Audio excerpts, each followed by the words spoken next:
What's up, guys? Cincinnati's back at it again. And today, I got an unboxing for you. Now, I'm not going to lie. I took it out of the White Mountain Knives box, shipping box that it came in. And I almost got into it. And I remembered I wanted to do a video and I wanted to do an unboxing. So that's why you see it out of the shipping box. But I honestly did not get into it as badly as I wanted to. Now, the reason I'm going back to Buck again is because of how popular the video was for the Buck Selkirk. I was really surprised. I think I spoke about this in my last video. I had approximately, so far, 41, like over 40K views on that video. Lots of comments, and lots of compliments and lots of good advice. Even some detractors. I was surprised, but you know, it all comes with good and bad. But what I did pick up is another Buck knife, and I got I was thinking, is everybody just is very anxious to see, or more pleased to see American made products on the channel? I'm not sure. Let me know in the comments. But what I picked up is the Buck 110 Slim Pro TRX. And it's like the newer generation of Buck after they made some changes. As you can see, they've changed the presentation. This product is actually at least a couple years away from initial production. But the old boxes, as you saw in the Selkirk video, were like this. You know, the classic yellow and black Buck boxes, which, I mean, I still love those. They remind me of my childhood. Now, this is the first folding Buck I've had since I was a kid. I've not purchased any locking folder in my adulthood until this product right here. So let's get into it and see what's going on. All right, it came off easy enough. You see, you know, I've watched plenty of other videos on it, so I know it's a magnetic opening box. You know, they upgrade it, you know, to keep up with the times. And this is what we got. We got the Buck story right there on the top cover. And they have a pouch nowadays. And it's also packed with this like shredded cardboard paper and the famous Forever Warranty card. Pause and read if you want to. Boom. If I can focus it. Probably not. All right. Let's get those out of the way. All right, here we go. Alakazam. All right, check that out. It's got the classic Buck folder or Buck 110 shape and profile. It is slimmer though, from that dimension, and I believe from this side also. The thumb studs are bigger. Even I can recognize that. Those are pretty big. And they're also pretty high up on the blade, which I think is going to be okay for the way this is shaped. Now this, the Buck 110 and Buck folders generally are not flipper knives. At least the 110 series isn't. I know that. And I've also heard about the difficulty when you first get them in the opening. Look at that schmutz on there. The heck? All right. I promise I didn't open this, guys. It's making me wonder now about the QC. All right. A little more presentable. As you can see, compared to the classic Buck, that is a lot slimmer profile on that blade. And this one, as you can see, the 110, right there. And the blade steel is S30V. If I can get a little focus help today. I hope you can see that, guys. I'm sorry if you couldn't see that. I'm having trouble with my camera today. Yeah, Buck USA. It's got the classic Buck clip point. You know, very lovely, a very capable and lovely blade. Look at that guy. It's pretty big. I got some comparison knives to put it up against here for you. Let's see. Let's start with the Rat 2, just to show you something that it dwarfs. That's the Rat 2, the smaller rat, Ontario rat. And let's see here, Kunbu Pulsar. Leave that out. Still bigger. You can lay out, let's see. We'll try the Sharpie. Look at that. You know, that's the pen size Sharpie. You can see that's quite a bit, buck is quite a bit longer. Let's give her that Pulsar. The Land 910, which is a good size, full size knife. And still, the 110 has got that bad boy beat. You can go with the 112 if you're not liking the size of the 110. I know that's a pretty long knife. I've got large hands. I've got big hands. And that's a substantial palm filler for me. Look at that. I got that much sticking out.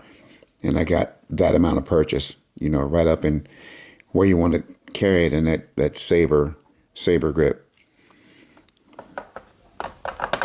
This guy. And another large knife, the Miguron Valona. You see how now the Valona is a large knife, not just full size, but a large knife. It barely fits in a tray. You see, that's just a touch larger, longer. It's about the it's got more cutting area too. Look at that. All right. You know, something I didn't know is that the Buck 110, this newer model, does have a half stop, sort of, kind of, or it's got some difficulty in closing. It's not an actual half stop. And that, where it draws back in, it draws back in really, and that's tight. Yeah, it's really quick when it pulls the knife back in. Yeah, I'm glad I didn't get this not knowing and try to flick it out. I might have hurt myself pretty bad. And there you go, guys. And it's really light. I do remember having a Buck 110 when I was really young. I didn't know I had a 110. I just knew I had a Buck. And I remember that having a substantial amount of weight. In comparison, look how slim that. That's a very slim knife, very skinny knife. Yeah, but it feels really good in the hand.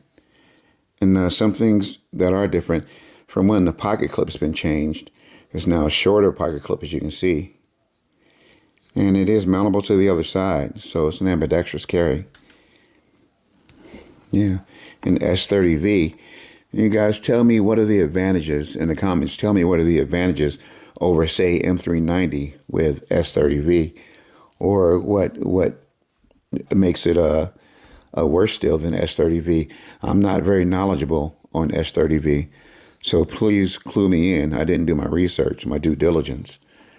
I should have most of the stuff I have as far as premium steels or super steels. It's like M390. And I think I have a knife in 3V, nothing really high up on the, no damaged steel or anything like that yet. Like I said, this is budget knives. And speaking of budget, guys, the 110 Slim TRX Pro, all those names, is it's at the top end of what I consider to be budget. And I'm pretty sure I told you on one of my initial videos, that's $100 and under, so I can stay at that high or low range of budget knives. I can go down to $20 for a budget knife, and I'll buy a budget knife for $20. But the TRX here was $109, and I did use a discount code, not my own because I don't have one yet. but I use Jared's from Neves Knives. Go and check him out. I use his code, which is Neves Knives, all one word. That's Neeves. Did I spell it right? Yeah. And so anyway, that's what I pay for it, and you get a 10% discount if you use the right code. But also go and check out White Mountain Knives, because we can all stand a discount, even on budget knives. But I just wanted to come to you guys and show you what I picked up. Hopefully, Buck was the way to go. I'm still going to do other brands, but let me know if that's what the what our, so to speak, remedy is. Because that Selkirk got more views than anything else I've put up so far. Is it the American made factor? Is that what it is? Is it because everyone loves the Selkirk? Is it because everyone loves Buck knives? Which, I mean, that's tradition. I love Buck knives, mainly because of tradition. This is not a flicking knife, and I'm a knife flicking guy. So one of the main reasons I bought this is because of a sentimental value and nostalgia. I do love the Buck name, the very American Buck name. So you guys, let me know what you think, and let me know what you think of the 110 here, the 110 Slim Pro TRX. You gonna focus for me? Show us that S30V. Come on. I think you can see that there. All right. I got to get a better camera, guys. And I will in the future. We'll see it. Oh, one little quick thing. I heard that if you oil it and leave it in this position for like a day or a day and a half or so, that it will help out the action. So that's probably what I'm going to do. Got my Hops number 9 right here. So I'll oil it up and leave it in that position and see what happens. And by the way, that is a Max Ace.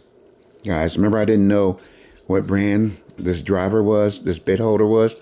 It's a Max Ace. Titanium, full titanium. That's a pretty cool little thing right there. I love that thing. That's just a toy, for real. All right, guys, let me know what you thought in the video. Like, comment, share, subscribe. And please comment. That's one of the most important things. Let me know what you thought. And once again, in the immortal words of Bruce Lee, be like water, my friends. Peace.